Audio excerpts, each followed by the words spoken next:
দাঁতের যে ছটা, ওই ছটারও জ্যোৎস্নায় কি হবে? জ্যোৎস্না উদিত হলে অন্ধকার দূরে যায়। কোন আধার দূরে যাবে? হরতি দর, দর মানে হচ্ছে ভয়। তিমিরমতি ঘোরম, তোমার মানজনিত কারণে আমার মনের মধ্যে যে ভয়, সেই ভয়টা দূরে চলে যাবে। বলি আমার মধ্যে মনের আধারে যাবে দূরে, মনের আধারে যাবে দূরে, মনের আধারে যাবে দূরে। বলি একটি কথা কইলে পরে মনের আধারে যাবে দূরে, তুমি একটি কথা কইলে পরে দন্ত রুচি কুমুদ হেরে ব্যথা যাবে দূরে, দন্তরুচি কুমুদ হেরে। একটি কথা কইলে পরে মনের আধার যাবে দূরে, মনের আধার যাবে দূরে। তোমার দাঁতের ছটা রূপ জ্যোৎস্নায় আমার মনের অন্ধকার দূরে যাবে। দর মানে হচ্ছে ভয়, ভয়রূপ আঁধার। মানুষের জীবনে সবচাইতে ভয় কিসে জানেন? আর নিদ্রা, ভয় আর মৈথুন, এই চারটি হচ্ছে জীবের বৈশিষ্ট্য। প্রত্যেকটা দেহধারী প্রাণীর চারটে বৈশিষ্ট্য আছে: আহার, নিদ্রা, ভয় আর মৈথুন। তার মধ্যে সবচাইতে আমরা ভয় পাই কোন জিনিসটা জানেন? সবচাইতে আমরা ভয় পাই মৃত্যু ভয়। জীবের মৃত্যু ভয় সর্বাধিক। যদি কেউ বলেন না ভাই এই কথাটা মেনে নিতে পারলাম না, আরে মরতে তো একদিন হবে, মরতে আমি ভয় পাই না। যদি কেউ বলেন যে আমি মরতে ভয় পাই না, তাহলে কিসে ভয় পান? বলে আমি ওই সাপকে ভয় পাই। ও, মরতে ভয় পান না, সাপকে ভয় পান। মরতে ভয় পায় না মানে সে একটা কথা আছে না, একটা চলতি কথা আছে না, একজন আর কি একটা দড়ি নিয়ে যাচ্ছে আর কি, গিন্নির সঙ্গে ঝগড়া করেছে, যে সন্ধ্যেবেলায় দড়ি নিয়ে যাচ্ছে যে না এ জীবন আর রাখবো না, এ প্রাণ আর রাখবো না। তা সন্ধ্যেবেলায় দড়িটা নিয়ে যাচ্ছে আর একটা হাতে একটা হেরিকেন নিয়ে যাচ্ছে। একজনের সঙ্গে দেখা হয়েছে রাস্তায়, বলে দাদা কোথায় যাবেন? বলে না ভাই এ প্রাণ রাখবো না, ওই সামনে মাঝ মাঠে একটা গাছ আছে, ওই গাছে গলায় ফাঁসি নিয়ে ঝুলবো। তাই নাকি? বলে বেশ, তা হাতে হেরিকেনটা কেন? বলে যদি সাপে কামড়িয়ে দেয় মরে যাবো না। ও, যাচ্ছে গলায় দড়ি নিয়ে মরতে, আর হাতে হেরিকেন নিয়েছে যদি সাপে কামড়িয়ে দেয়। মানে ব্যাপারটা ঠিক তাই। আমাদের যদি কেউ বলি যে না মৃত্যু ভয় পাই না, তাহলে কিসে ভয় পান? বলে বাঘকে ভয় পায়। আর বাঘকে ভয় পাইনি তো মৃত্যু হয়। আমি মরতে ভয় পাই না, আগুনকে ভয় পাই। আগুনকে ভয় মানে মৃত্যু ভয়। আমি মরতে ভয় পাই না, সাপকে আমার খুব ভয় লাগে। বাবারে, মরতে ভয় পান না, সাপকে ভয় পান, তার মানে মৃত্যু ভয়। তাহলে জীবের সর্বাধিক ভয় হচ্ছে মৃত্যু ভয়। কিন্তু রায়, তুমি যদি একটা কথা বলো তাহলে কি হয় জানো? তোমার কথাই মৃতের প্রাণ ফেরে, তোমার কথাই মৃতের প্রাণ ফিরে, কথাই মৃতের প্রাণ ফিরে। বলি একটি কথা কইলে পরে কথাই মৃতের প্রাণ ফিরে, একটি কথা কইলে পরে কথাই মৃতের প্রাণ ফিরে। রাধারানী তুমি বুঝতে পারছো না? না, তোমার কথাই মৃতের প্রাণ ফারে মানে বুঝতে পারছো না? রাধে গো, এই হচ্ছে সামনীতি। লক্ষ্য করুন বাবারা, এইটাকেই বলছে সামনীতি। রাধে গো, এর মধ্যে সব নীতিগুলো আছে। আমি যখন তোমার নাম ধরে বাঁশি বাজাই, বাঁশি শুনি পবন দাঁড়ায় শুনে, যমুনা উজান বয়, বাঁশি শুনে ওই শিলা বিগলিত হয়। আর যে গাছটা মরে গেছে সেই মৃত তরু মঞ্জরিত হয়। মরা গাছে নবপল্লব মঞ্জরিত হয়। তাহলে মৃত তরু, যে গাছটা মরে গেছে, সে যদি আবার পুনরায় উজ্জীবিত হয়, পুনরায় জীবিত হয় আমার বাঁশির গান শুনে। আমার বাঁশির গান শুনে নয়, আমি রাধা রাধা বলে যখন বাঁশি বাজাই, রাই রাই করে যখন বাঁশি বাজাই, তোমার ওই রাধা নাম শুনে মৃত তরুতে নবমঞ্জির পল্লবিত হয়। তাহলে তোমার নাম শুনে যদি মরা গাছটা বেঁচে যায়, তার মৃত্যু ভয় যদি চলে যায়, আমার এই সামান্য ভয়টা কেন যাবে না? তাই বলছে রাই, তুমি কথা বললে আমার মনের এই যে সামান্য মান জড়িত কারণে যে ভয়টা হয়েছে, এই মনের আধারে যাবে দূরে, মনের আধারে যাবে দূরে, মনের আধার যাবে দূরে। বলি একটি কথা কইলে পরে মনের আধার যাবে দূরে, একটি কথা কইলে পরে ওগো রাধে বিনোদিনী, একটি কথা হৃদয় গৌর হরি, ওগো রাধে বিনোদিনী, একটি কথা কইলে পরে আমার মনের আধার যাবে দূরে, আমার মনের আধার যাবে দূরে। তুমি কথা বললে তোমার হাসিতে হাসির ছটায় আবার অন্ধকার দূরে যাবে তাই নয়, তুমি যখন কথা বলবে রাই, তুমি কথা বললে তোমার ঠোঁট দুটি কাঁপবে। কথা বললে ঠোঁট কাঁপে তো? কই ঠোঁট না কাঁপে কথা বলুন তো দেখি। আরে ঠোঁটটা না নড়িয়ে কথা বলা যায় মশাই? তা তুমি যেই কথা বলতে যাবে রাই, তুমি একটা কথা বলো না, একটা কথা বলো। তুমি যেই কথা বলতে যাবে আর তোমার ঠোঁটটা নড়বে, আর ওই ঠোঁট নড়াটা কি জানো? স্ফুরত মানে কম্পমান, অধর। তোমার অধরটা কম্পিত হবে, আর অধরটা যখন কম্পিত হবে, ওই অধর কম্পনটা হচ্ছে তোমার বদন চাঁদের সুধা। ভালো করে লক্ষ্য করুন, চাঁদ যখন আকাশে উদয় হয়, চাঁদের জ্যোৎস্না থাকে, চাঁদের সুধা থাকে, চাঁদের কলঙ্ক থাকে, চাঁদের মাধুর্য থাকে। রাই, তোমার বদন চাঁদের ছটা হচ্ছে দন্তরুচি কৌমুদী, তোমার বদন চাঁদের সুধা হচ্ছে কোনটা না? কম্পমান অধর। ওই অধর সুধা পান করার জন্য রোচয়তি লোচন চকরং হে রাধে, রোচয়তি লোচন চকরং হে রাধে। আমার নয়ন চকর ব্যাকুলিত, নয়ন চকর ব্যাকুলিত, নয়ন চকর ব্যাকুলিত, ওই সুধা লাগে লালসিত, নয়ন চকর ব্যাকুলিত, সুধার লাগি লালসিত। আমি তোমার আশ্রিত, সুধা লাগি লালসিত, আমি তোমার আশ্রিত, সুধা লাগি লালসিত, তোমার নয়ন চকর ব্যাকুলিত। কথা বললি তোমার কম্পমান অধরটা কম্পিত হবে। রাই, তোমাকে আমি অনুরোধ করছি রাই, তুমি একবার কথা বলো, তোমার কথা বললে অধর কম্পমান হবে। আর ওই অধর কম্পিত হলে কি হবে জানো? এ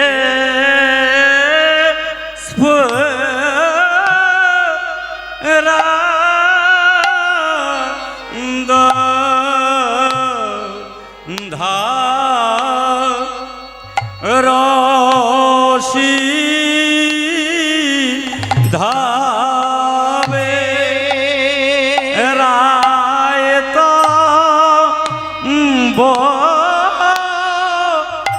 বদ ন চন্দ্রিমা রোচ ওতে চন ও চক ও ও ও রা এ স্ফুরদ ধর রাই আকুল হলো তোমার বদন চাঁদের, চাঁদের সুধা পানের লাগি আকুল হলো তোমার বদন চাঁদের সুধা পানের লাগি আকুল হলো, তোমার বদন চাঁদের সুধা পানের লাগি আকুল হলো, তোমার বদন চাঁদের সুধা পানের লাগি আকুল হলো, তোমার বদন সুধা পানের লাগি আকুল হলো। এসো গোবিন্দ সাধনা করছেন রাধারানীর আগে গিয়ে। দেখুন, এই যে দুর্জয়মান গোবিন্দ এই লীলাটি কেন করতে গেলেন, এই দুর্জয়মানের পটভূমিকা কি? একদিন গোবিন্দ মনে মনে ভাবলেন, আমি তো সর্বজ্ঞ পুরুষ, কেন এই লীলা তিনি করতে গেলেন? দেখুন, আমি তো সর্বজ্ঞ পুরুষ, আমি সব কিছু জানি, কিন্তু গোবিন্দ মনে মনে ভাবলেন, আমার একটা জিনিসই জানা নাই। কি জানা নাই গোবিন্দের? গোবিন্দ জানেন না ভক্ত আমাকে ভক্তি করে কি আনন্দ পায়, এইটা গোবিন্দের জানা নাই। গোবিন্দ সব কিছু জানেন, কিন্তু গোবিন্দ জানেন না যে ভক্ত আমাকে ভক্তি করে কি আনন্দ পায়। ভক্তিটা তো ভগবানের সম্পত্তি নয়, ভক্তি হচ্ছে ভক্তের সম্পত্তি, ভক্তি আছে ভক্তের কাছে। তাই মনে মনে ভাবলেন, ভক্তিতে এত আনন্দ, ভক্তের ভক্তিতে এত আনন্দ, আমি ভক্তিটা লাভ করতে চাই। তাই কি করে ভক্তি লাভ হবে? মনে মনে ভাবলেন, কি করলে ভক্তি পাওয়া যাবে। সমস্ত শাস্ত্র গ্রন্থ বৈকুণ্ঠে তারা মূর্তিমন্ত হয়ে আছেন, তাদেরকে আহ্বান করলেন। রামায়ণ, মহাভারত, গীতা, পুরাণ, বেদ, উপনিষদ সবাই এলেন, ভাগবত এলেন, সবাই মূর্তিমন্ত হয়ে আছে। সবাই মহাপ্রভু গোবিন্দের কাছে এসে দুটি হাত জোর করে হাঁটু গেড়ে গোবিন্দের সামনে বসেছেন। প্রভু আমাদের স্মরণ করেছেন, বলে এসো এসো ভাগবত, এসো এসো গীতা, এসো এসো বেদ, এসো উপনিষদ, এসো এসো পুরাণ গুণ, এসো। তোমাদেরকে আমি স্মরণ করেছি কেন জানো? কি জন্য স্মরণ করেছেন প্রভু? তোমরা কি কেউ বলে দিতে পারো কি এমন কর্ম আছে, কি কর্ম করলে আমি ভক্তি পাবো? কি এমন কর্ম করলে আমি ভক্তি পাবো? তোমরা কেউ বলতে পারো? ও মায়েরা, ভক্তিটাই তো আমাদের জীবনের একমাত্র লক্ষ্য, নাকি? কৃষ্ণকে নিয়ে কি করব? কৃষ্ণ পেয়ে আমরা কি করব? জীবনে আমাদের উদ্দেশ্য হচ্ছে ভক্তি লাভ করা। আমার গোবিন্দ জানতে চাইছেন ভক্তি কি করে পাওয়া যাবে। রূপ গোস্বামী বললেন,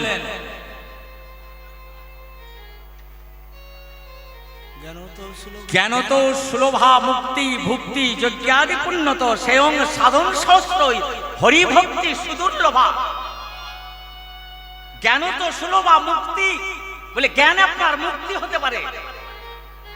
ভুক্তি যজ্ঞাদি পুণ্যত, যাগ যজ্ঞ করে আপনার ভুক্তি সুখ হতে পারে, এমনকি স্বর্গ হতে পারে। কিন্তু স্বর্গেও বেশি দিন থাকা যায় না।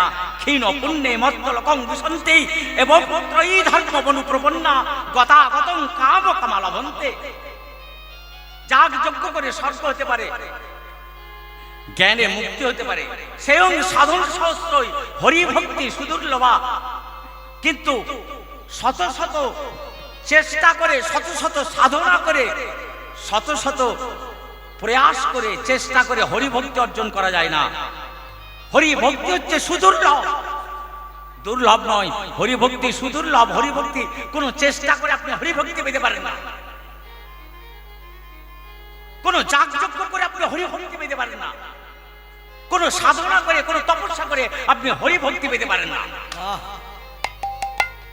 বলে হরিভক্তি সুদুর্লভ। সেই হরিভক্তি কি করে পাওয়া যায় ভগবান জানতে চাইছেন। সবাই নিশ্চুপ, সমস্ত শাস্ত্র গ্রন্থের বাক বন্ধ হয়ে গেছে। রামায়ণ বলছে আমি রাম কথা বলতে পারি, কিন্তু হরিভক্তি কি করে পাওয়া যায় আমি জানি না। এই ঠিক আছে, ঠিক আছে। মহাভারত বলছে আমি কুরু পাণ্ডবের কথা বলতে পারি, হরিভক্তি কি করে পাওয়া যায় আমি জানি না। ভাগবতকে আগিয়ে দিলেন। ভাগবত বললেন, আমি বলবো প্রভু হরিভক্তি কি করে পাওয়া যায়। বলে তুমি বলবে, বলো। ভাগবত উঠে দাঁড়িয়েছে, বলে প্রভু হরিভক্তি কি করে পাওয়া যায় আমি বলেছি প্রহ্লাদ চরিত্রে। বলে তুমি আরেকবার আমাকে স্মরণ করিয়ে দাও। বললেন শুনুন, হরিভক্তি কি করে পাওয়া যায়? যেটা জ্ঞানের দ্বারা পাওয়া যায় না, যেটা ভক্তির দ্বারা পাওয়া যায় না, যজ্ঞের দ্বারা পাওয়া যায় না, কর্ম করে পাওয়া যায় না, সাধনা করে পাওয়া যায় না, সেই হরিভক্তি কি করে পাওয়া যায়? প্রহ্লাদ চরিত্রে বলেছে বলে কি, আরেকবার স্মরণ করিয়ে দাও। বলে নৈসাংমতি স্তাবত রুক্রমাংগ্রিং স্পৃশ্যাত অনর্থপগম যদর্থ মহীয় সাঙ্গ সাঙ্গ নিষ্কৃষ্ট নাম বৃণীত যাব। বলে যতদিন পর্যন্ত হরিভক্তি পাওয়ার ক্ষেত্রে এই আচণ্ডাল ব্রাহ্মণ এখানে যারা কীর্তন শুনতে এসেছে এদের ক্ষেত্রে যা নিয়ম, হে ভগবান আপনার ক্ষেত্রেও তাই নিয়ম। বলে কেন, আমি ভগবান বলে কনসেশন পাবো না? কনসেশন পাবো না? বলে না, এখানে যারা কীর্তন শুনতে এসেছে এদেরকে হরিভক্তি অর্জন করতে গেলে যেটা করতে হবে আপনাকেও সেটা করতে হবে। বলে কি? বলে মহীয়সাং পাদরজ অভিষেকং নিষ্কিঞ্চ নানাং নবৃণীত যাব। যতদিন পর্যন্ত কোন মহৎ ভক্তের চরণধূলি মাথায় নিতে না পারবেন ততদিন পর্যন্ত আর যাই হবে হোক আপনি হরিভক্তি পেতে পারবেন না। ভক্তের চরণে ধুলি মাখিতে হবে, ভক্তের চরণ ধুলি মাখিতে হবে, চরণ ধুলি মাখিতে হবে, চরণ ধুলি মাখিতে হবে, ভক্তের চরণ ধুলি মাখিতে হবে, ভক্তের পায়ে মাথা বিকাতে হবে, চরণ ধুলি মাখিতে হবে, ভক্তের পায়ে মাথা বিকাতে হবে, চরণ ধুলি মাখিতে হবে, ভক্তের পায়ে মাথা নোয়াতে হবে। বলে আমায় কৃপা করো বলে হৃদয় গৌর হরি বল, আমায় কৃপা করো বলে পায়ে মাথা নোয়াতে হবে, চরণ ধুলি মাখিতে হবে। যতদিন পর্যন্ত আপনি ভক্তের পায়ের ধুলোটা মাখতে না পারবেন ততদিন পর্যন্ত আপনি ভক্তি পাবেন না।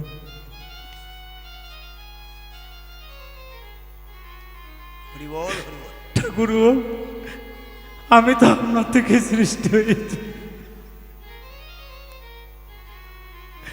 আমি ছোট মুখে যদি বড় কথা বলে থাকি আমাকে মাফ করবেন। ও মায়েরা, এই প্রসঙ্গে আর একটি কথা মনে পড়ে গেল, তো শুনুন। রাজা রঘুগণ যখন পালকিতে চেপে যাচ্ছেন, জড়ভরত যাচ্ছেন একদিকে, সামনের দিকে দুটো বিহার আছে, পেছনে জড়ভরত আর একটা লোক আছে। তা জড়ভরত তো ব্রহ্মজ্ঞানী, যেতে যেতে পিঁপড়ের উপর পিঁপড়ের শাড়িতে পা পড়ছে, তাই জড়ভরত পালকিটাতে কান দেওয়ার পরিবর্তে পালকির বাঁটটা ধরে ঝুলতে লাগছে।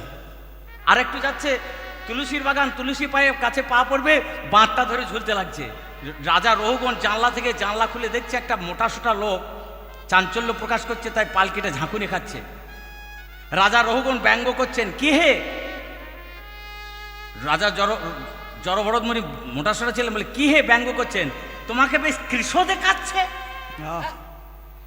আরে মোটা লেখকে যদি বলা হয়, মোটাসোটা মানুষকে যদি বলা হয় কৃষ, তোমাকে রোগা দেখাচ্ছে, তাহলে তাকে ঠাট্টা করা হয়।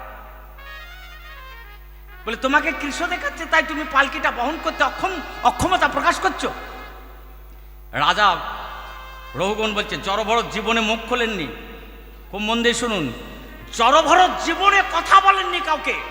কেন না? কথা হচ্ছে আসক্তির দরজা।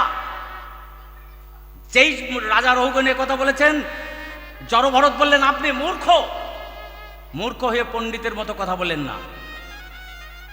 রাজা রঘুগণ বললেন আমি মূর্খ। বলে আপনি মূর্খ? বলে কেন? বলে আপনি যাচ্ছেন কোথায়? রাজা রঘুগণ বললেন আমি কপিল মুনির আশ্রমে যাচ্ছি। বলে কি করতে? বলে কপিল মুনির আশ্রমে যাচ্ছি ভক্তিযোগ শিক্ষা করতে। বলে আপনার রাস্তাটা ভুল হয়ে গেছে। রাস্তা ভুল আমার? আমি রাজা রঘুগণ। বলে আপনার রাস্তা আকাশ পাতাল ভুল। বলে না, আমি যেটা জানি এই রাস্তা ধরে গেলেই কপিল মুনির আশ্রম পাওয়া যাবে। বলে আপনার রাস্তা ভুল। রাস্তা ভুল। বলে আমার রাস্তা ভুল? বলে হ্যাঁ, আপনার রাস্তা ভুল। আপনি যাচ্ছেন কপিল মুনির আশ্রমে ভক্তিযোগ শিক্ষা করতে, আর মানুষের কাঁধে চড়ে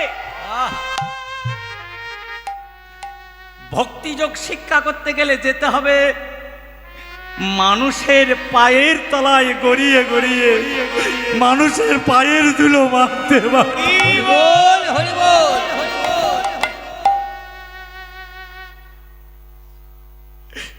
পালকিতে চেপে ভক্তিযোগ শিক্ষা হয় না।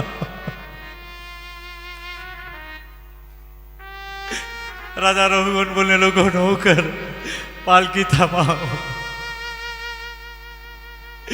কে তুমি এমন কথা বললে? আমি আর যাব না ভক্তিযোগ শিক্ষা করতে। ভক্তিযোগ আমি শিক্ষা করতে আর যাব না। আপনি আমাকে দীক্ষা মন্ত্র দান করুন। ভগবানকে বললেন ভাগবত, আপনাকেও যদি ভক্তি পেতে হয় ভক্তের চরণে ধুলি মাখিতে হবে। ভক্তের চরণ ধুলি মাখিতে হবে, মাখতে হবে তোমায় অবিচারে নিতাই ধুলি মাখিতে হবে, মাখিতে হবে অবিচারে। বলি সবে অভিমান ভুলে গিয়ে নিতাই গৌর হরি সব অভিমান ভুলে গিয়ে মাখিতে হবে অবিচারে। ভক্তের চরণ ধুলি মাখিতে হবে। এই প্রসঙ্গে আরো একটা কথা বলি। যিনি সাক্ষাৎ বৃহস্পতির শিষ্য, শুনুন ভালো করে, সাক্ষাৎ বৃহস্পতির শিষ্য উদ্ধবজি বলেছিলেন এই বৃন্দাবনের গোপী পদধূলির লেগে কি বলেছিলেন? বন্দে নন্দ ব্রজস্ত্রীণাং পাদ রেণুম ভীক্ষণ। খুব ভালো করে শুনুন, বন্দে নন্দ। তিনি সামান্য আমার আপনার মতো লোক নন, যিনি সাক্ষাৎ বৃহস্পতির শিষ্য তিনি বলছেন বন্দেই নন্দ ব্রজস্ত্রীণাং পাদ রেণুম ভীক্ষণ যাসাং হরি কথদ গীতং পুনাতি ভুবনত্রয়ম। এই যে বলছেন বন্দে নন্দ ব্রজস্ত্রীণাং পাদ রেণুম, এই পাদ রেণুম নন্দব্রজের গোপীদের, নন্দব্রজ গোপীদের পদধূলিকে বন্দনা করি। রেণুম মানে হচ্ছে 1 বছর। আমি সংস্কৃত জানি না, যারা সংস্কৃত জানেন তারা বিচার করুন। বন্দে পাদ রেণুম অভিক্ষণস, রেণুম মানে 1 বছর। উদ্ধবজি প্রার্থনা করেছিলেন বৃন্দাবনের একটা মাত্র ধূলিকণাকে বন্দনা করি। পূর্বপক্ষ বললেন আপনি একটা ধূলিকণাকে বন্দনা করলেন কেন? বললে একটা ধূলিকণাকে বন্দনা করি কেন জানো? ব্রজগোপীদের পায়ের ধুলো বৃন্দাবন আছে, সমস্ত ধূলিকে বর্ণনা করতে, সমস্ত ধূলিকে বন্দনা করতে আমি উদ্ধব নিজে অক্ষম, একটা ধূলিকণাকে বন্দনা করতেও পারবো না। হৃদয় গৌর হরি গৌর হরি। এই ভক্ত পদরজের এত মহিমা, সেই পদধূলি মাখিতে হবে, সেই পদধূলি মাখিতে হবে, সেই পদধূলি মাখিতে হবে। গোবিন্দ দেখলেন আমার কোনো উপায় নেই, যতক্ষণ পর্যন্ত ভক্তের পায়ের ধুলি আমি মাথায় নিতে না পারবো ততক্ষণ আমার মনের বাসনা পূর্ণ হবে না। মনে মনে ভাবলেন কে আছে এমন ভক্ত, কে দেবে আমাকে পায়ের ধুলি? ভক্ত শ্রেষ্ঠা রাধারানী, তার যদি সোনার চরণের সোনার পায়ের সোনার ধুলি মাখতে পারি, আমার কালো বরণ। মনে মনে ভাবলেন রাধারানীর পায়ের ধুলো মাখতে হবে, কিন্তু চাইলে তো দেবে না রাধারানী। তাই তিনি একটি কৌশল অবলম্বন করলেন। তিনি জানতেন আজ আমি রাধারানীকে সংকেত করব, রাধারানীকে সংকেত করে আমি চন্দ্রাবলীর কুঞ্জে যাব। চন্দ্রাবলীর কুঞ্জে গেলে রাধারানীর হবে দুর্জয়মান, দুর্জয়মান। চন্দ্রাবলীর কুঞ্জে গেলে রাধারানীর হবে দুর্জয়মান। আর সেই দুর্জয়মান যখন রাধারানী করবেন, সেই অবসরে রাধারানীর সোনার পায়ের সোনার ধুলো গায়ে মেখে আমার কালো বরণ সোনা করিব, কালো বরণ সোনা করব, আর কালো বরণ সোনা করব। ওই সোনার পায়ের সোনার ধুলো মেখে কালো বরণ সোনা করব, সোনার পায়ের সোনার ধুলো মাখি আমার সকল বাসনা পূরণ হবে। সোনার তাই গৌর আমার সব বাসনা পূরণ হবে। সোনার সোনা করব এই বলে রাধারানীর পায়ের ধুলো মাখবো করে নতি নীতি অবলম্বন করে রাধারানীর কাছে অগ্রসর হয়ে বলছে, রায় তুমি আমার প্রতি মান করেছো রাধারানী? বলি হে হে হে এ ও হে প্রিয়ে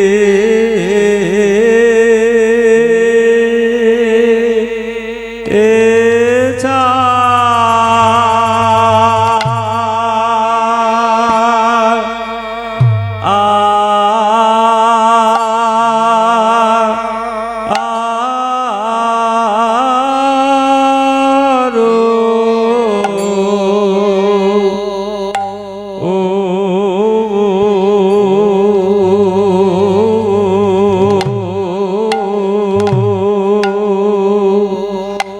চারো সে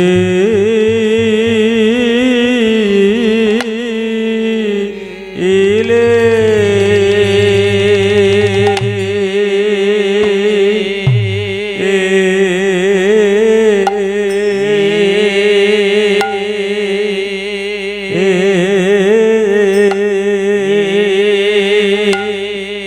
মঞ্চ মই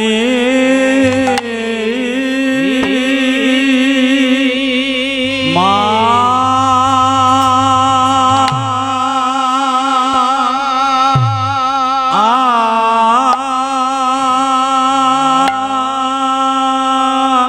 আনো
ওগরায় তুমি অকারণ মা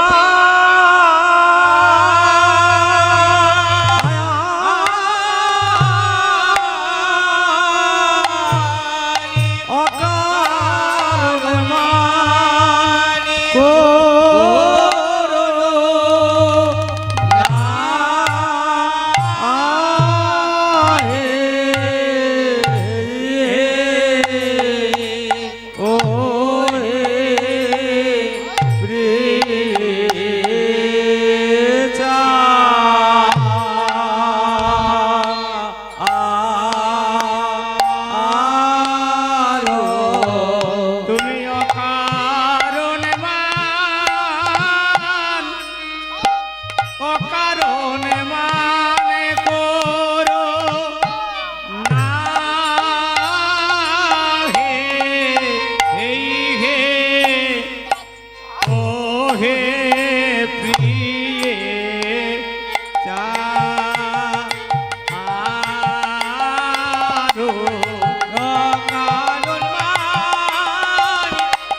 অকারণ মানে করো না হে হে হে।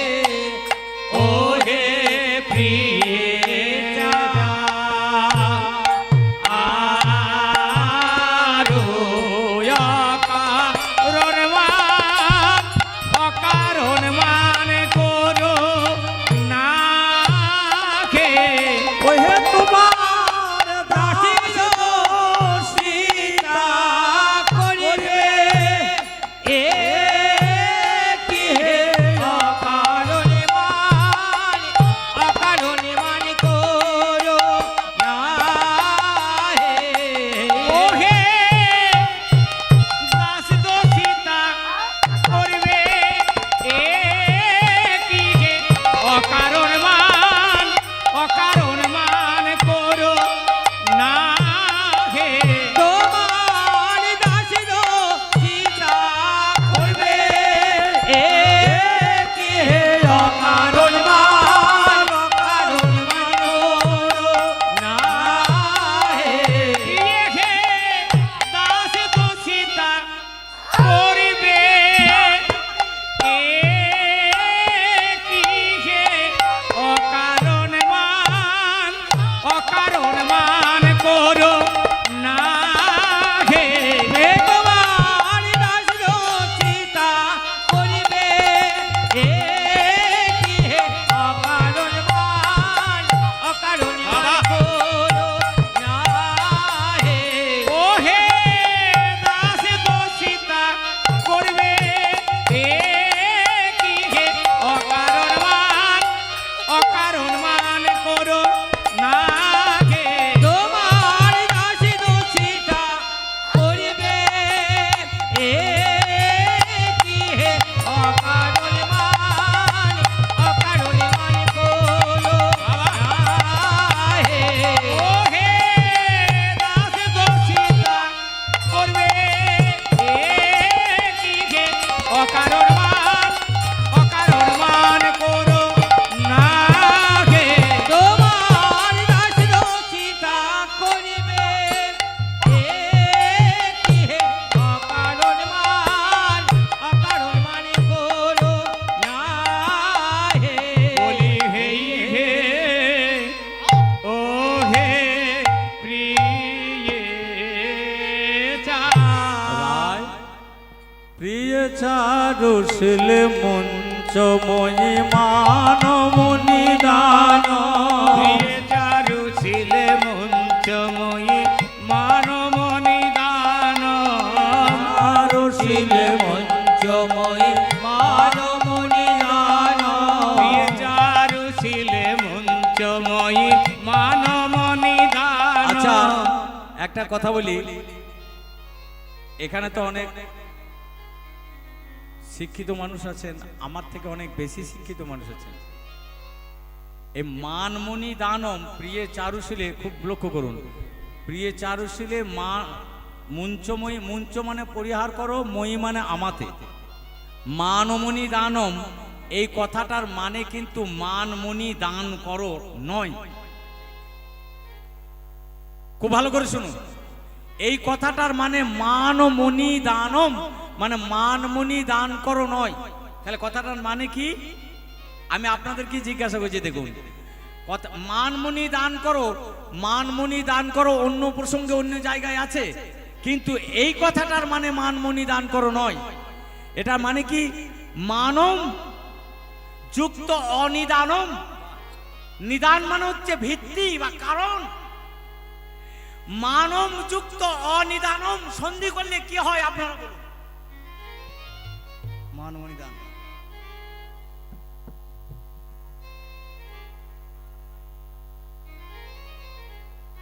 মানম যুক্ত অনিদানম সন্ধি করলে কি হয়? ওই অটা উঠে যাবে, তাহলে মানম যুক্ত অটা উঠে যাবে, তাহলে মানমণি দানম। মানমণি দানম এইটা মানমণি দান করা নয়। অনিদান মান তুমি পরিত্যাগ করো, ভিত্তিহীন মান তুমি পরিত্যাগ করো। কেন বলছি জানো রাই? এই জগতে মান হয় কোথায়? মান হয় সমানে সমানে, মান হয় লঘু গুরুতে, লঘুরা গুরুদের প্রতি মান করতে পারে, গুরুরা লঘুদের প্রতি মান করতে পারে, কিন্তু রায় সমানে সমানে মান হয়। কিন্তু রায় কেনা দাসের প্রতি মান করে নাকি? দাসের প্রতি মান করে নাকি? দাসের প্রতি মান করে নাকি? ওগো দাসের প্রতি মান করে নাকি? বলি আমি তোমার কেনা দাস, দাসের প্রতি মান করে নাকি? আমি তোমার কেনা দাস। বলি যুগে যুগে জন্মে জন্মে আমি তোমার কেনা দাস। ওগো যুগে যুগে জন্মে জন্মে আমি তোমার কেনা দাস। দাসের প্রতি মান করে নাকি? রায় দাসের প্রতি কি কেউ মান করে? রায়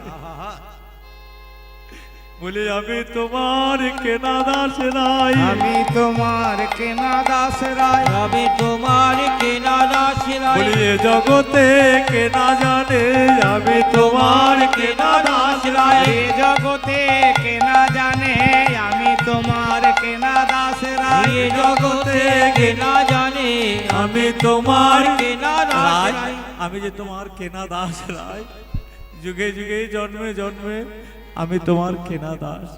তুমি এই দাসের প্রতি মান করেছো, সেই জন্য বললাম তোমার মানটা অনিদান মান, ভিত্তিহীন মান, কারণবিহীন মান। আর তুমি দেখো তুমি যে মান করেছো, তোমার মানের জন্য আমার অবস্থাটা কি হয়েছে দেখো। আমার কি হয়েছে জানো তোমার মান দেখে?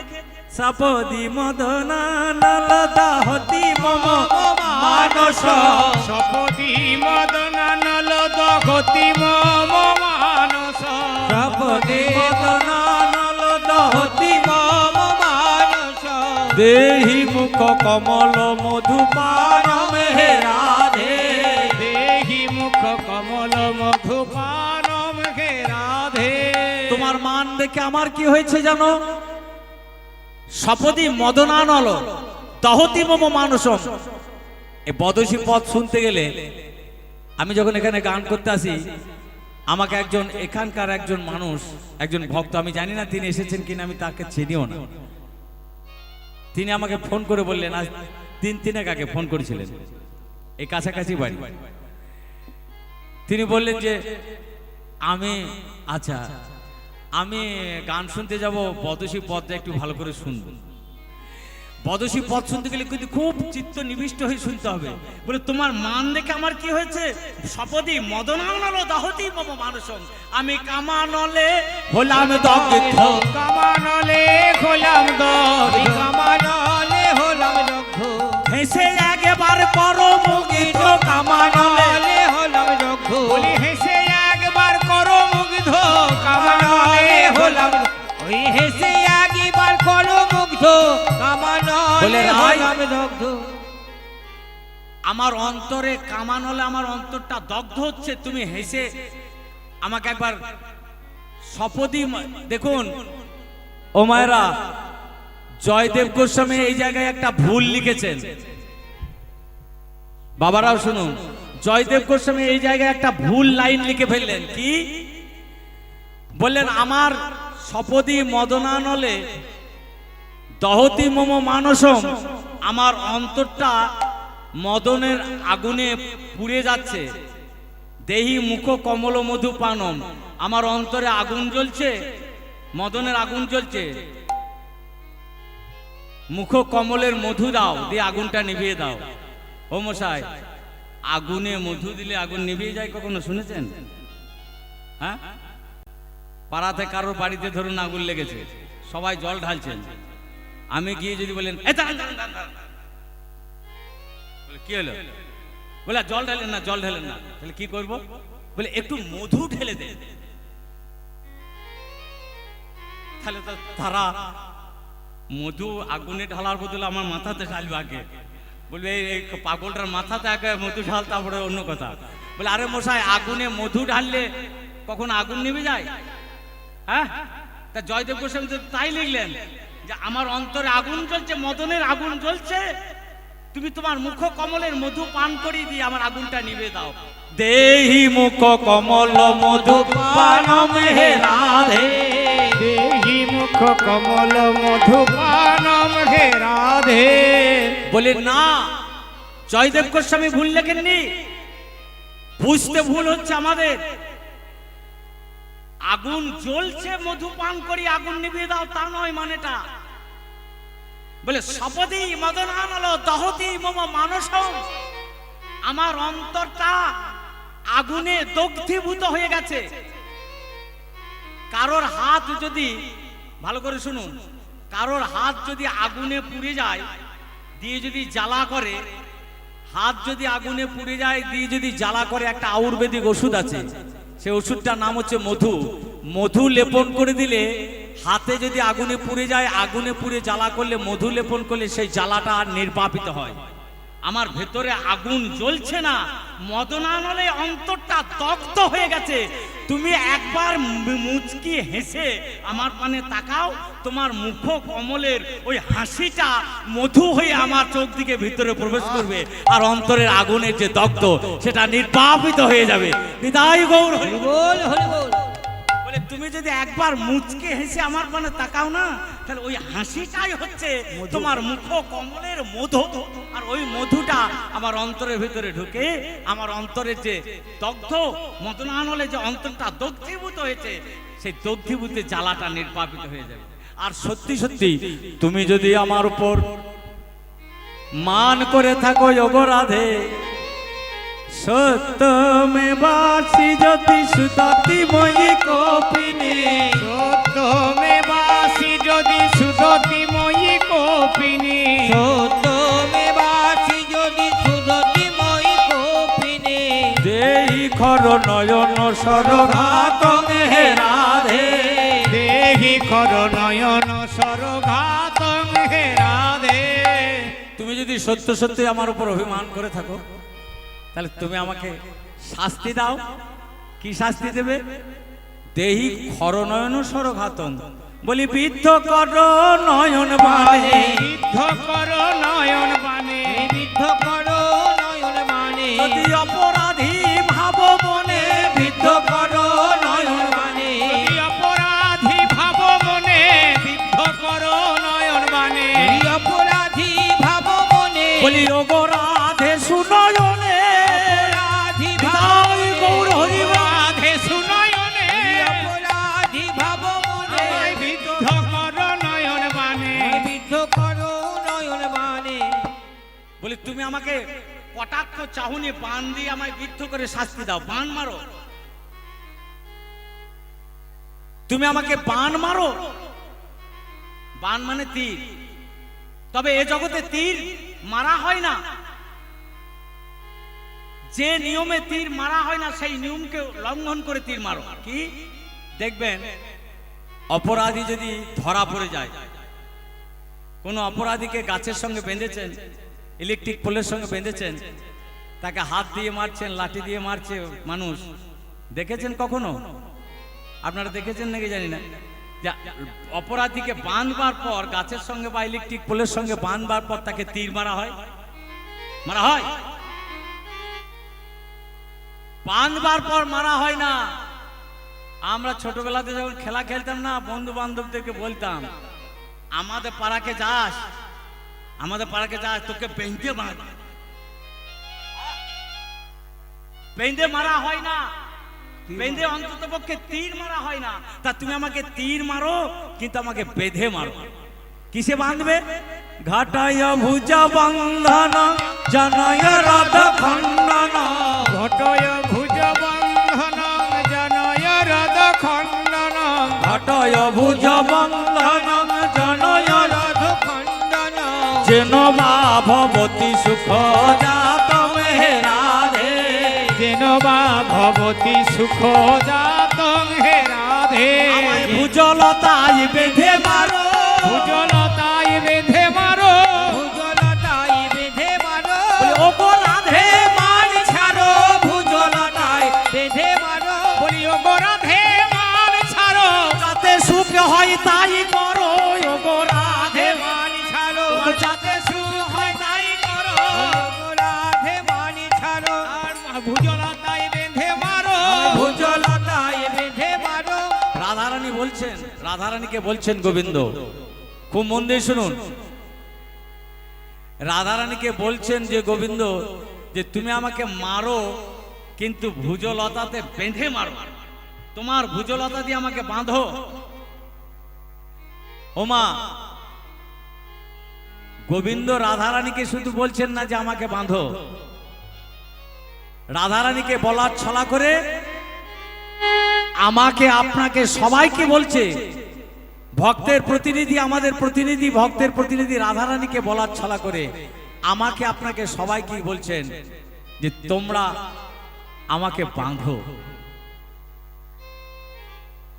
ভগবান বাঁধা, ভক্তের দুয়ারে বাঁধা পড়তে চান।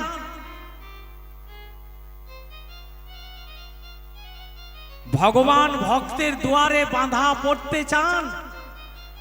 আর যদি কেউ, কোন ভক্ত যদি ভগবানকে বাঁধতে পারেন, ভগবান সব বাঁধন ছিঁড়ে চলে যেতে পারেন, কিন্তু ভক্তের ভক্তির বাঁধন কিন্তু ভগবান ছিঁড়তে পারেন না। এইটি তার মাধুর্য। মন দিয়ে শুনতে হবে, বুঝতে হবে। মাধুর্য ভগবত্তা সার ব্রজে কইল পরচার, তাহা সুখ ব্যাসের নন্দন। ভগবানের মাধুর্য কি? ভগবান কাকে বলবো? একটা গিরি ধারণ করেছিল বলে ভগবান বলে না। ভগবান গিরি গোবর্ধন ধারণ করেছিলেন বলে ভগবান নয়, গিরি ধারণ ভগবান করেছিলেন। আরে মশা, হনুমান তো একটা পাহাড়কে মাথায় করে নিয়েছিল, তাহলে হনুমানকে ভগবান বলবো? কৃষ্ণ অঘাসুর, বকাসুর, অরিষ্টাসুরকে বধ করেছিল বলে ভগবান বলেন না। আরে সে ভীম তো জরাসন্ধকে বধ করেছিল, তাহলে ভীমকে ভগবান বলবো? তাহলে ভগবান কেন বলবো কৃষ্ণকে? বলে ভগবানের মাধুর্য, মাধুর্য ভগবত্তা সার ব্রজে কইল পরচার, তাহা শোক ব্যাসের নন্দন। ভাগবতের স্থানে স্থানে বর্ণি আছে নানা মতে, যাহা শুনি মাতে ভক্তগণ। কবিরাজ গোস্বামী বললেন, ভগবান কেন বলবো ভগবানকে? ভালো করে শুনুন। যে ভগবান গিরি ধারণ করেছিলেন, এত শক্তি যে ভগবান রাখেন,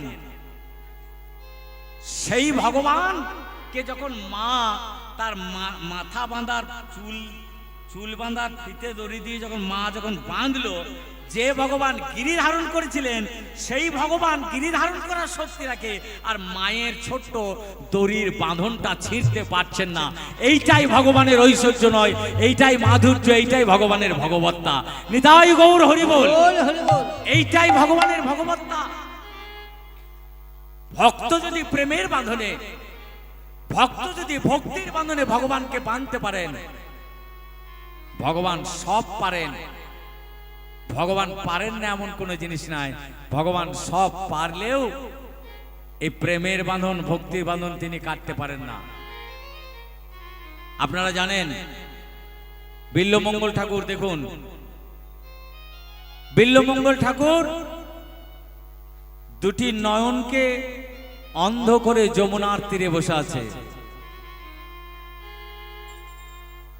বলে, ওরে নয়ন, ওরে চোখ, তোর থেকে এত পাপ আসে। একজন রমণীর মাথার বেল কাটা ভিক্ষা নিয়ে নিজের চোখ দুটিকে অন্ধ করলেন। যমুনার তীরে গোবিন্দ নাম নিয়ে কাঁদছে। গোবিন্দ হে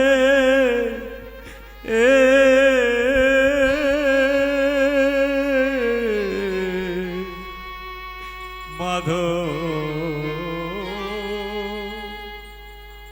হে গোবিন্দ, হে মাধব, আমার আর কেউ নাই। 3 দিন অনাহারে, না নেই খাওয়া নেই। মায়েরা লক্ষ্য করুন, ভগবানকে যদি কেউ বাঁধতে পারেন, ভগবান ভক্তির বাঁধন কাটতে পারেন না। রাধারানীকে বলার ছলা করে আমাদেরকে বলছে। 3 দিন পর বিল্লমঙ্গল ঠাকুরের কাছে গোবিন্দ এলেন দুধের গ্লাস নিয়ে। বললেন, ঠাকুর, আমি তোমার জন্য দুধ এনেছি, নেবে না? বলে দাও। বিল্বমঙ্গল ঠাকুর অন্ধ হয়ে আছে, গোবিন্দ এসেছেন। চোখ থাকলেই ভগবানকে দেখা যায় না। বিল্বমঙ্গল ঠাকুরের চোখ নেই, তবুও তিনি অনুভব করেছিলেন এ আমার গোবিন্দ এসেছেন।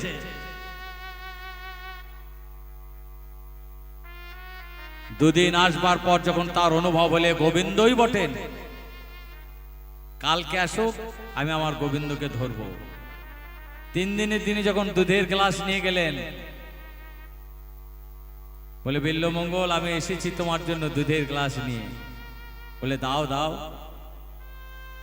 যেই দুধের গ্লাসটা বাড়িয়ে গেলেন, বলে অত দূরে কেন, কাছে এসো। যেই গোবিন্দ দুধের রাখাল বালকের রূপ ধারণ করে দুধের গ্লাস নিয়ে বিল্বমঙ্গল ঠাকুরের কাছে এসেছে, বিল্বমঙ্গল ঠাকুর দুধের গ্লাসটা ধরার পরিবর্তে ঠাকুরের হাতে ধরেছে, রাখালের হাতে ধরেছে। গোবিন্দ বলছেন আমি রাখাল, তুমি আমার হাতে ধরলে, হাত ছাড়ো, হাত ছাড়ো। আহা, হাত ছেড়ে দাও, আমার হাতে ব্যথা করছে, হাত ছাড়ো। ছাড়ো ছাড়ো ছাড়ো ছাড়ো করতে করতে জোর করে ছাড়িয়ে নিলেন। বিল্বমঙ্গল ঠাকুর বললেন গোবিন্দ হে, হস্তমুৎক্ষিপ্য জাত হসি বলাৎ কৃষ্ণ কিমদ্ভুতম।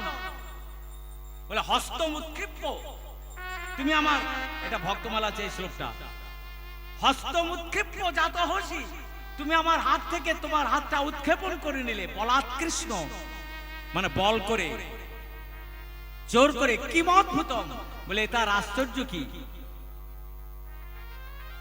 তোমার হাতটা আমার হাত থেকে ছাড়িয়ে নিলে আমার থেকে তোমার ক্ষমতা বেশি, এ আর কে না জানে। আমি বৃদ্ধ, আমি অসহায়, আমার থেকে তোমার ক্ষমতা বেশি কে না জানে। বলে পারবে ঠাকুর, আমার হাত থেকে তোমার হাতটা ছাড়িয়ে নিলে পারবে, তুমি আমার হাত থেকে বেরিয়ে গেলে পারবে তুমি আমার হৃদয় থেকে বেরিয়ে যেতে। মম হৃদয় আচ্ছতে নিচ্ছাসি পৌরুষং গণয়ামিতে, আমি তুমি আমার হৃদয় থেকে যদি বেরিয়ে যেতে পারো, জানবো সত্যিই তোমার পৌরুষত্ব আছে, সত্যিই তোমার ক্ষমতা আছে। আমার হাত থেকে বেরিয়ে গেলেও তুমি আমার হৃদয় থেকে বেরিয়ে যেতে পারবে না, হৃদয় থেকে বেরিয়ে যেতে পারবে না। নিতাই গৌর হরি বল, হরি বল। সে শক্তি তোমার নেই। ভক্তের হৃদয়ে ভগবানের যে প্রতিষ্ঠা, ভগবান ইচ্ছে করলেও ভক্তের হৃদয়ে যে ভগবানের প্রতিষ্ঠা, সেই প্রতিষ্ঠা থেকে বেরিয়ে আসতে পারেন না। এটা ভগবানের ইচ্ছাতেও হয় না। ভগবান ইচ্ছা করলে সব পারেন, কিন্তু ভগবান ইচ্ছে করলে এইটা পারেন না, ভক্তের হৃদয় থেকে বেরিয়ে আসতে পারেন না। তাই রাধারানীকে বলার ছলা করে আমাকে আপনাকে বলছে, ওরে মানুষ, তোমরা আমাকে বেঁধে নাও, প্রেমের বাঁধনে আমাকে বেঁধে নাও। তবে রাধারানী তুমি যে আমায় বাঁধবে, তুমি কে জানো ওগো রাধারানী, হে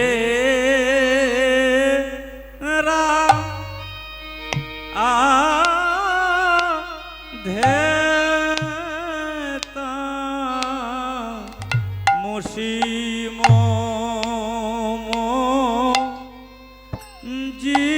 জীবন তা মুসি মম ভূষণ তা মুসি মম ভব জলধীরা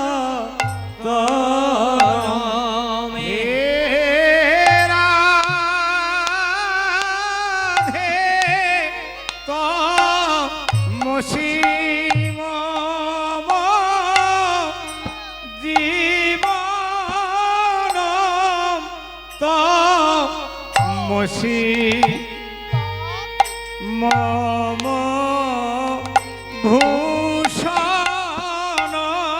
তো মসি ধীর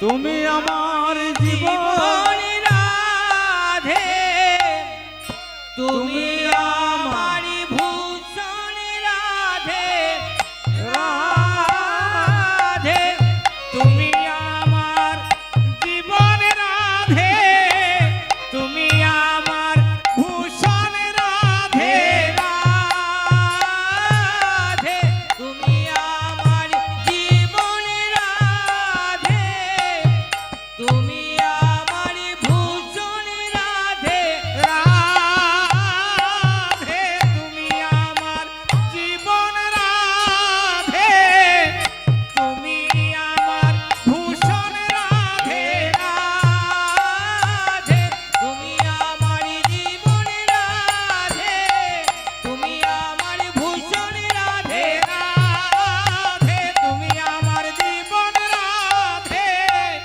তুমি আমার ভূষণ রাধে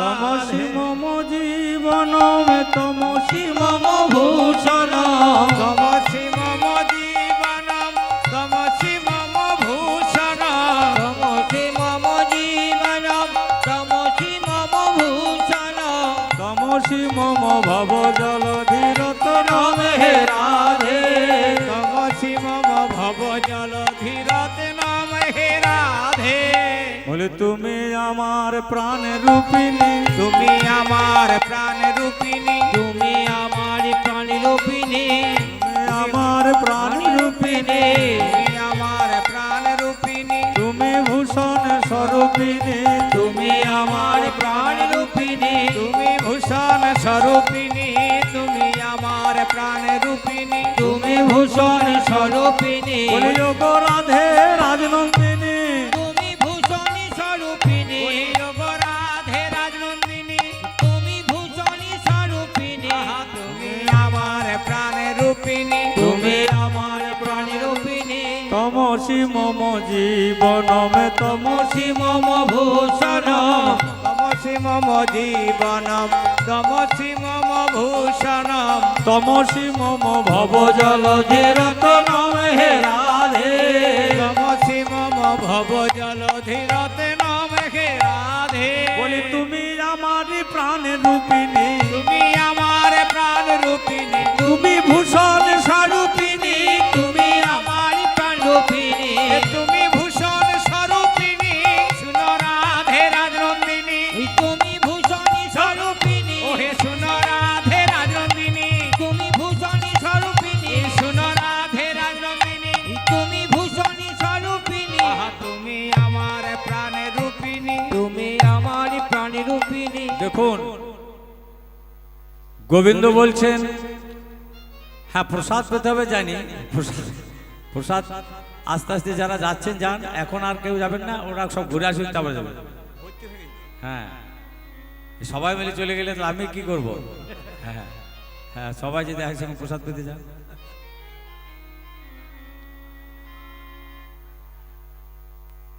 রাধারানীকে বলছেন তমসি মম জীবনম তমসি মম ভূষণম মানে তুমি আমার জীবন তুমি আমার প্রাণ তুমি আমার ভূষণ তমসি মম জীবনম তমসি মম ভূষণম এটা যে পদাবলী ভালো করে দেখুন তো এই সামনের মায়ের এদেরকে বোঝাইলেই হবে সবাইকে বোঝানো দরকার নেই। ভালো করে দেখুন রাধারানীকে বলছে তুমি আমার জীবন প্রাণ আর তুমি আমার ভূষণ আচ্ছা তুমি আমার প্রাণ বলছে এটা অনেকে অনেকে বলে বলে না যেমন ধরুন এই সিনেমাতে দেখেছেন তো নায়ক নায়িকা নায়ক হয়তো নায়িকাকে বলছে জড়িয়ে ধরে বলছে তুমি আমার প্রাণ বলে না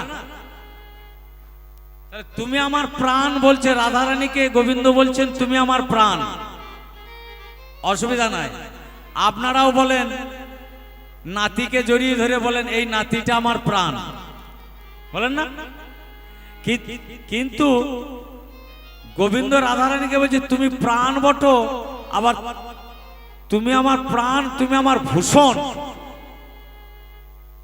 কেউ কাউকে বলে যে তুমি আমার ভূষণ এ তুমি আমার ভূষণ গো। শোনা যায় না।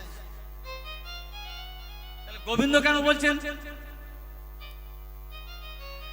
সবাই একে একে অপরকে বলে যে তুমি আমার প্রাণ গো, কিন্তু কেউ কাউকে বলে না তুমি আমার ভূষণ। তাহলে গোবিন্দ রাধারানীকে ভূষণ বলছে, ললিতা বলছে বন্ধু রাধারানী যদি তোমার ভূষণ হবে তাহলে পরে কেন অযতনে, ওরে কেন অযতনে, ওরে কেন অযতনে, রায় মহামূল্য ধনে পরে কেন অযতনে, রাই মহামূল্য ধনে, বলে বল বল এই ক্ষণে মহামূল্য ধনে, গৌর হরি বল।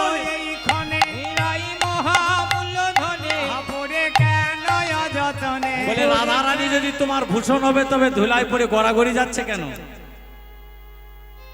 গোবিন্দ বললেন ললিতা রাধারানী আমার ভূষণই বটে, ভূষণ মানে অলংকার, ভূষণ বটে, তবে এই ভূষণ কখন পরবো জানো? ও মায়েরা, আপনাদের কারো বাড়িতে ধরুন 20 ভরি কি 30 ভরি 40 ভরি সোনার গয়না আছে, সেগুলো কখন পড়েন? ঘুটে দেবার সময়?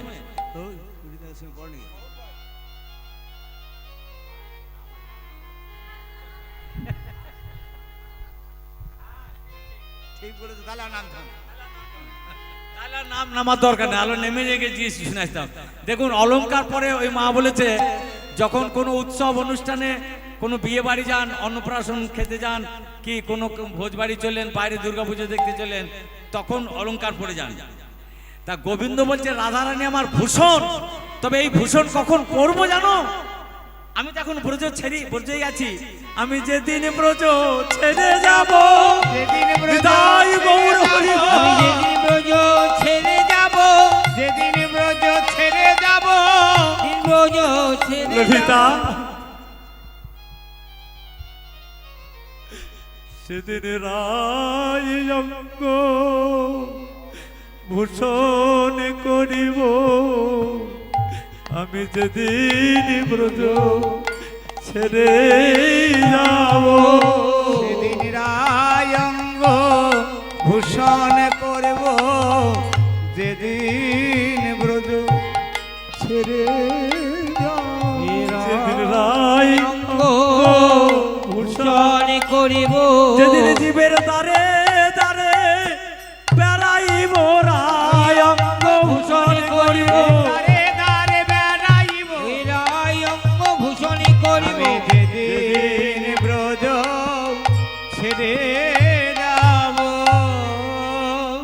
আমি যেদিন হরি বলে নেচে বেড়াবো, যেদিন হরি বলে নেচে বেড়াবো, সেদিন রাই অঙ্গ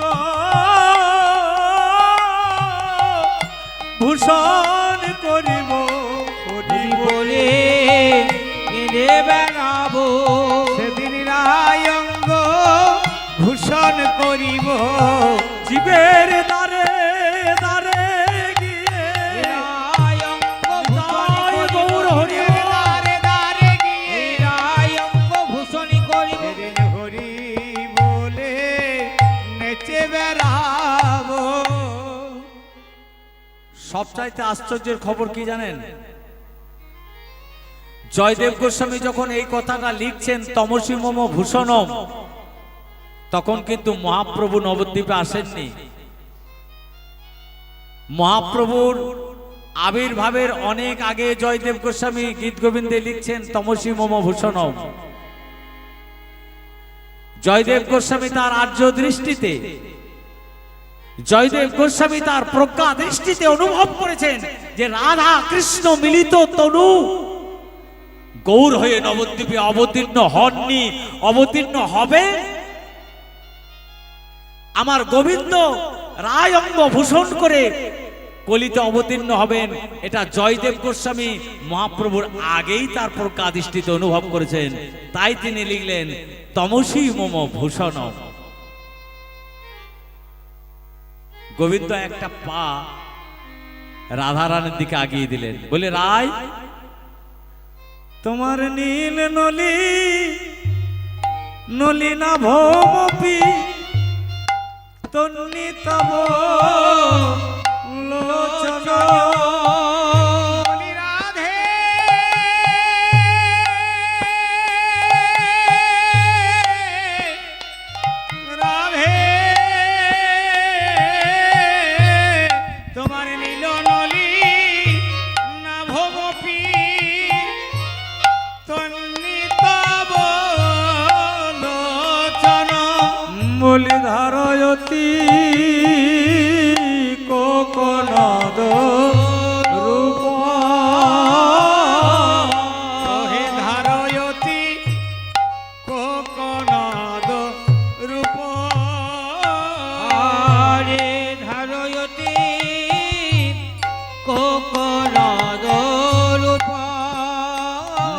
নলিনাভমপি তন্নিত বলোচনম, তোমার আঁখি দুটি বলি নীল নলিন, নীল নলিন মানে নীল পদ্মের ন্যায় আভাযুক্ত ছিল। নীল নলিনাভমপি তন্নিত বলোচনম ধারয়তি কোকনদ রূপম, কোকনদ মানে হচ্ছে লাল পদ্ম। বলো বলো বলে কেন নয়ন রাঙা হলো হে, কেন নয়ন রাঙা হলো হে, কেন নয়ন রাঙা হলো হে, তোমার নীল নলিনী আভা ছিল, কেন নয়ন রাঙা হলো হে, নীল নলিনী আভা ছিল, বলে বলো বলো তাই আমায় বলো, নীল নলিনী আভা ছিল, বলো বলো নয় আমায় বলো, নীল নলিনী আভা ছিল, কেন নয়ন রাঙা হলো, নীল নলিনাভমপি তন্নিত বলোচনম ধারয়তি কোকনদ রূপম, লাল পদ্মের মতো কেন হয়ে গেছে? তাহলে তোমার নীল চোখটা যখন লাল হয়েছে, রাধারানীর নীল চোখটা লাল হয়েছে কি কারণে জানেন? চোখ লাল হয় কি কারণে? চোখ লাল হয় দেখুন, রাত্রি জাগরণ করলে চোখ লাল হয়। রাধারানী সারা রাত জেগেছেন, কৃষ্ণ আসছে বলে কেঁদেছেন। আর চোখ লাল হয় কখন? সারা রাত্রি কান্নাকাটি করলে চোখ লাল হয়। রাধারানী সারা রাত্রি কান্নাকাটি করছেন, তার জন্য চোখ লাল হয়েছে। আর চোখ লাল হয় কখন? রাগ হলে চোখ লাল হয়। ঠিক সকালবেলায় যখন গোবিন্দ এসেছেন, রাধারানী রাগ হয়েছে, অভিমান হয়েছে। রাত্রে আসার কথা ছিল, রাত্রে চন্দ্রাবলীর কুঞ্জি ছিল, সকালবেলায় এসেছে, অভিমান হয়েছে, রাগ হয়েছে, সেই জন্য চোখ লাল হয়েছে। আর চোখ লাল এই তিনটে কারণে লাল হয়। তবে একজন আবার এই গানটা এক জায়গায় হচ্ছিল, বুঝলেন, করছিলাম, একটা লোক আবার বলল কি জানেন, সামনে থেকে বলছে কি, বললে যে নেশা করলে চোখ লাল হয়।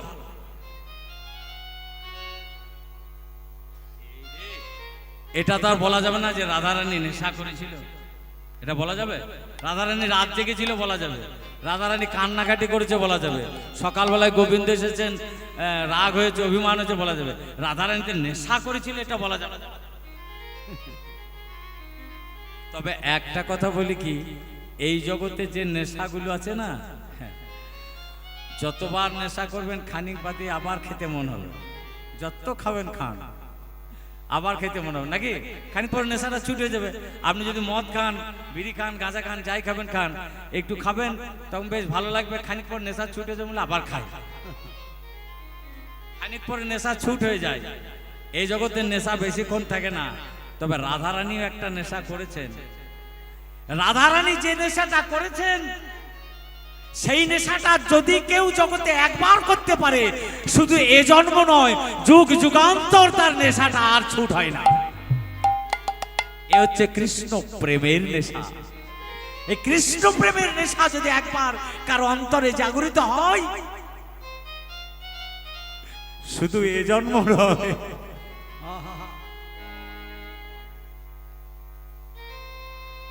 জন্মে জন্মে জন্মে জন্মে তার এই নেশা থেকে যায়। গোবিন্দ বললেন, রাধে রানী, হে রাধে, তোমার নীল চোখ যখন লাল হয়েছে, তখন নিশ্চয় তুমি রং পাল্টাবার বিদ্যে জানো। তাই তুমি যদি রং পাল্টাবার বিদ্যে জানো, তাহলে তুমি এক কাজ করো, ওগো কুসুম সর বানো ভাবেন যদি রঞ্জয়সী, ওই কুসুম সর বানো ভাবেন যদি রঞ্জয়সী, বলি কৃষ্ণ মিদ মেতাদিয়নুর, বলি কৃষ্ণ মিদ মেতাদনুরূপ। দেখুন রাধারানীকে কি বলছেন গোবিন্দ, যে তোমার নীল চোখটা লাল করে ফেলেছো, তাহলে নিশ্চয় রং পাল্টাবার বিদ্যে জানো। রং পাল্টানোর বিদ্যে যদি তুমি শিখে থাকো তাহলে আমার উপর পরীক্ষা করো। ও মায়েরা ভালো করে শুনুন, মনে করুন আমার ঘরের লোক মানে আমার স্ত্রী আমার পরিবার এমন একটা মন্ত্র শিখেছে, সেই মন্ত্রটা বললেই ঝঝ ঝঝ করে টাকা পড়বে হাত থেকে, ঝঝ ঝঝ ঝঝ ঝঝ টাকা পড়বে। তাহলে আমার স্ত্রী যদি ওই মন্ত্রটা শিখে তাহলে আপনি তাহলে কি বলবেন? দিদি আমার বাড়িতে ও বলবে দিদি আমার বাড়িতে একবার আসুন, ও বলবে দিদি আমার বাড়িতে একবার আসুন, মন্ত্র বলে 1 বস্তা টাকা করে দিয়ে যান নাকি? আর আমি কি বলবো বলুন তো? আমি বলবো তুমি মন্ত্র শিখেছো কিন্তু আমার বাড়িতে টাকা তৈরি করো, হ্যাঁ ওদের বাড়ি যাবে কেন? গোবিন্দ বলছে রাধা রানী তুমি যদি রং পাল্টানোর বিদ্যেটা শিখে থাকো তাহলে তুমি আমার উপর পরীক্ষা করো, কারণ আমি তো কালো। কালো রংটা ঘুচিয়ে দাও, আমায় কালো ঘুচাইয়ে গৌর করো, কালো ঘুচাইয়ে গৌর করো, কালো ঘুচাইয়ে গৌর করো, কালো ঘুচাইয়ে গৌর করো, কালো ঘুচাইয়ে গৌর করো, বলে আমায় গৌর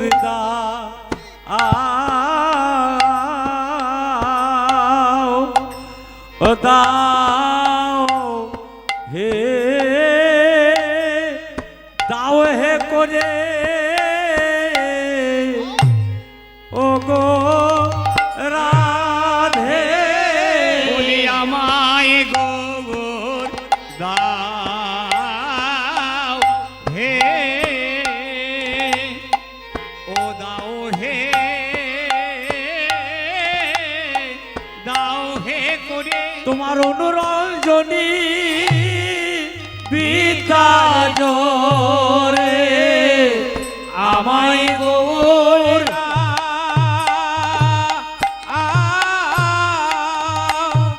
দাও করে হে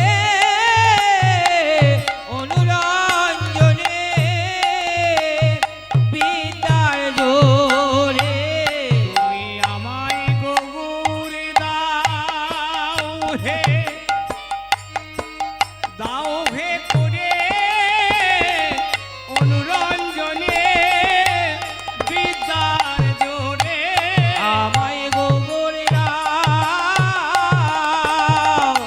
দাও করে হে অনুরঞ্জনে বিদ্যার জোরে, আমায় গৌর দাও হে, দাও হে করে অনুরঞ্জনে বিদ্যার জোরে, আমায় গৌর দাও করে করে হে অনুরঞ্জনে ও বিদ্যার জোরে, আমায় গৌর দাও।